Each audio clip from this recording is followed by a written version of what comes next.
اعوذ باللہ من الشیطان الرجیم بسم اللہ الرحمن الرحیم۔ شروع کرتا ہوں اس بابرکت نام سے جس کے قبضے میں میری جان ہے۔ سفر اسلامی سال کے دوسرے مہینے کا نام ہے۔ سفر کے مہینے کو زمانہ جاہلیت میں منحوس کہا جاتا تھا۔ اسلام سے قبل زمانہ جاہلیت میں اہل عرب سفر کے مہینے کو منحوس تصور کرتے تھے۔ لوگوں میں یہ وہم عام تھا کہ سفر کے مہینے میں بلائیں اور مصیبتیں نازل ہوتی ہیں۔ اس مہینے میں شادی بیاہ اور دیگر تقریبات نہیں کرنی چاہیے۔ یہ تمام باتیں کہاں تک درست ہیں اور شریعت ہمیں اس بارے میں کیا کہتی ہے کہ اس مہینے کی شرعی حیثیت کیا ہے؟ آئیے مفتیان کرام کو سنتے ہیں۔ سفر کا مہینہ، عورتیں کیا کہتی ہیں خالی کا مہینہ۔ آپ کے گھروں میں جو نظریات اور معمولات ہیں آپ غور کر کے دیکھیے، آپ ان کو ایک لسٹ بنائیں اور چیک کروائیں، دیکھیں گے کہ اس میں اکثر چیزیں جو ہیں وہ خرافات شامل ہوں۔ میرے آقا صلی اللہ علیہ وسلم کے دور میں ماہ سفر کو منحوس سمجھا جاتا ہے۔ یہ کفار کا عقیدہ تھا، کفار کا نظریہ، ان کے خیالات۔ سرکار نے فرمایا بولا سفر کوئی چیز نہیں، اس میں کوئی نحوست نہیں۔ ہمارے گھروں میں سفر کا مہینہ، عورتیں کیا کہتی ہیں خالی کا مہینہ، اس میں شادی نہیں کریں۔ کیوں بھائی نحوستیں نازل ہوتی ہیں، شادی کریں گے بے برکت ہوگی۔ اتنا ان کے سمجھ میں نہیں آتا کہ سفر کے منحوس مہینے میں تو آپ نے شادی نہیں کی، تو اس کا مطلب ہے 11 مہینے تو بابرکت تھے نا۔ ان 11 مہینوں میں جو شادیاں ہو رہی ہیں ان کی کون سی برکات ظاہر ہو رہی ہے یہ بتائیے۔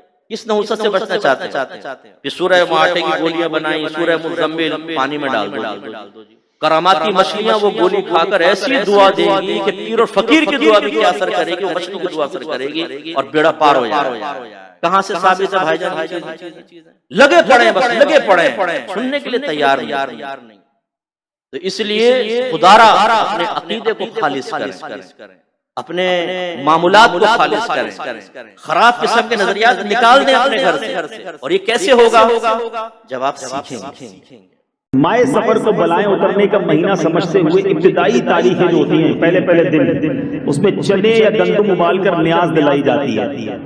مخصوص تعداد میں سورہ مزمل کا ختم کرایا جاتا ہے۔ ساحل سمندر پر آٹے کی گولیاں بنا کر مچھلیوں کو ڈالی جاتی ہے۔ ان سب باتوں کے پیچھے لوگوں کا ذہن یہ ہوتا ہے کہ سفر میں بڑی بلائیں اترتی ہیں، آفات اترتی ہیں، یہ کام کریں تو یہ بلائیں ٹل جائیں گی۔ تو یاد رکھیے کہ سفر ہو یا کوئی بھی مہینہ ہو، قرآن خوانی کرنا، صدقہ خیرات کرنا، اس میں کوئی منع نہیں ہے، اچھی بات ہے۔ لیکن یہ سمجھ لینا کہ اگر 13 تیزی کی نیاز نہ دلائی، یہ پہلے 13 دن بڑے خطرناک ہیں تو مصیبت آ جائے گی، یہ غلط ہے اور یہ بالکل کسی بدشگونی کی طرف جاتا ہے جو جائز نہیں ہے۔ اسی طرح سفر کے آخری بدھ کے بارے میں بھی ایک بڑی غلط بات پھیلائی جاتی ہے کہ آخری بدھ کو کچھ لوگ کاروبار بند کر دیتے ہیں۔ اچھا، پھر سیر و تفریح کے لیے شکار کو جاتے ہیں، پوریاں پکتی ہیں، نہاتے دھوتے ہیں، خوشیاں مناتے ہیں۔ کہتے ہیں کہ نبی پاک علیہ السلام نے اس روز غسل صحت فرمایا تھا اور بیرون مدینہ طیبہ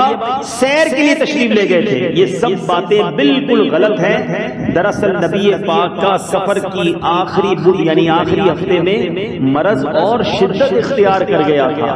یہ باتیں بالکل غلط ہیں، ہمیں اس پر بالکل توجہ نہیں دینی چاہیے۔ کہتے ہیں کہ پاکستان میں لوگ جو ہیں سفر کا مہینہ جب ہوتا ہے نا، کہتے ہیں یہ تو مصیبتوں کا اور بلاؤں کا مہینہ ہے۔ تو سفر کے مہینے میں جتنے بچے پیدا ہوتے ہیں ان کو سڑک سے پھینک دیتے ہیں، کیونکہ وہ بھی تو بلا ہوا، وہ بھی مصیبت ہوا۔ سب جھوٹے عقیدے ہیں، سب مہینے اللہ کے ہیں، نہ کوئی منحوس ہے۔ ہاں برکت والے مہینے ہیں جیسے رمضان ہے، ذی الحجہ کا مہینہ ہے، لیالی العشر ہے، لیکن کوئی منحوس نہیں ہوتا۔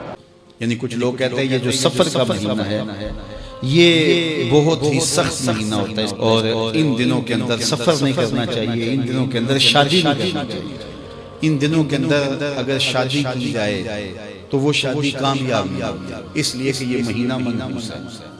میں آپ کو بتاتا ہوں کہ اس سفر کے مہینے میں سیدنا علی کی شادی حضرت سیدہ فاطمہ سے ہوئی۔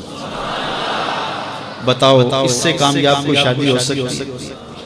کوئی کہتے ہیں کہ اس مہینے میں اگر شادی ہو تو اولاد نہیں ہوتی۔ حضرت علی اور سیدہ فاطمہ کی شادی ہوئی ہے، حسن اور حسین پیدا ہو گئے، ایسے کوئی بیٹے تو لاؤ زمان۔ حضرت زینب رضی اللہ تعالی عنہ اور حضور کی شادی ماہ صفر المظفر میں ہوئی ہے۔ اس لیے ہمارے علماء اس کو خالی سفر کا مہینہ بولنے کی بجائے سفر الخیر یا سفر المظفر کے نام سے پکارتے ہیں، یعنی کامیابی کا مہینہ، خیر کا مہینہ۔ تو یہ محض لوگوں کی اختراعات ہیں۔ ہم کچھ مہینوں میں شادیاں نہیں کرتے، عقیقے نہیں کرتے، دعوت نہیں کرتے، تقریب نہیں کرتے، کھانے پینے نہیں کرتے، نہ لباس نہیں لیتے، نہیں تجارت کی دکانیں نہیں کھولتے۔ کیوں؟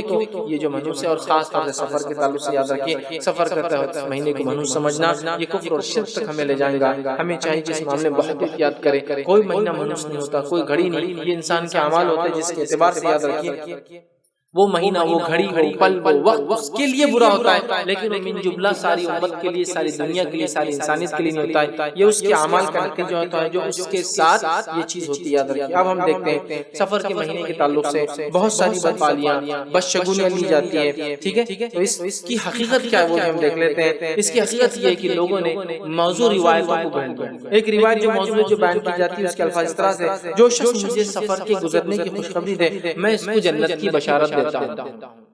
ایک موضوع روایت کس نے گھڑ دی کہ جو سفر کے گزرنے کی مجھے خوشخبری دے میں اس کو جنت کی بشارت دیتا ہوں۔ مطلب سفر جو منحوس مہینہ تھا چونکہ گزر گیا، جو آ کر مجھے یہ خوشخبری سنائے گا کہ سفر ہو گیا تو میں اس کو جنت کی بشارت بس۔ اب چونکہ حدیث کے الفاظ ہیں جبکہ موضوع ہے، من گھڑت بے بنیاد بحث میں روایت ہے، حدیث میں آتا ہے کہ سفر گزر گیا تو آپ نے فرمایا کیا کہ مجھے کیا کرو، خبر دو تو میں تمہیں جنت کی بشارت دوں گا۔ یاد رکھیے ایسی روایتوں سے ہوتا ہے، آج یہی ہو رہا ہے۔ ابھی دیکھیے ربیع الاول کا مہینہ آئے گا تو ایک میسج ابھی سے آئے گا، جو ربیع الاول کی مبارکباد پہلے سے دے اللہ کی طرف سے جنت واجب ہو جاتی ہے۔ دیکھو بھائی میں تم کو ایک مہینہ پہلے اس کی مبارکباد دے دے رہا ہوں، سفر میں دیتا ہوں ربیع الاول کی۔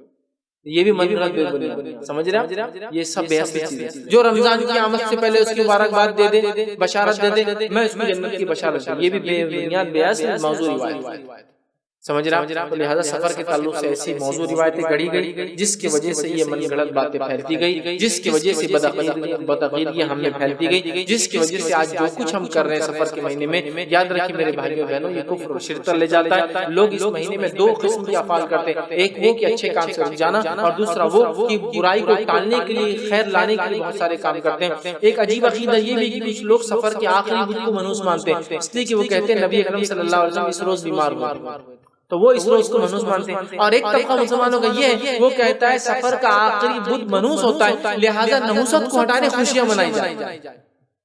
تو وہ کیا کرتے ہیں معلوم آپ کو؟ سفر کے آخری بدھ میں پٹاخے پھوڑتے ہیں تاکہ بلائیں دور ہٹ جائیں، مصیبتیں دور ہٹ جائیں۔ اسی طرح سفر کے آخری بدھ کے اندر گھومتے اور پھرتے ہیں، کیوں؟ تو وہ کہتے ہیں سفر کا آخری بدھ چونکہ منحوس ہے، گھومتے پھرتے رہیں گے تو انشاءاللہ سال بھر گھومتے پھرتے رہیں گے۔ یہ کہ یہ سفر کا مہینہ ہے، اس میں ایک غلط فہمی ہے، لوگ اس کو منحوس سمجھتے ہیں۔ یہ بھی وہمی ہونے کی دلیل ہے انسان کے، جس چیز کے منحوس ہونے کی کوئی شریعت میں دلیل نہیں ہے، نہ کوئی اس کی سائنٹیفک دلیل ہے نہ شریعت۔ کوئی سائنسدانوں نے تحقیق کی ہو کہ اس مہینے میں کچھ مخصوص قسم کی ریز نکلتی ہیں تو بھی ہم مان لیں کہ چلو بھائی سائنسدان کہہ رہے ہیں، اور سائنسدان نہیں کہتے تو پھر ہمارے پاس ایک دوسرا ذریعہ کیا ہے؟ پیغمبر کی بات، بلکہ وہ پہلا ذریعہ ہے۔ سب سے پہلے پیغمبر کی بات، تو پیغمبر صلی اللہ علیہ وسلم سے بھی سفر کے بارے میں کہیں بھی نہیں ہے کہ منحوس ہے۔ اسلام میں نہ کوئی دن منحوس نہ کوئی مہینہ منحوس، برکت والے دن تو ہیں جو میں اضافی برکت ہے، نحوست کسی دن میں نہیں۔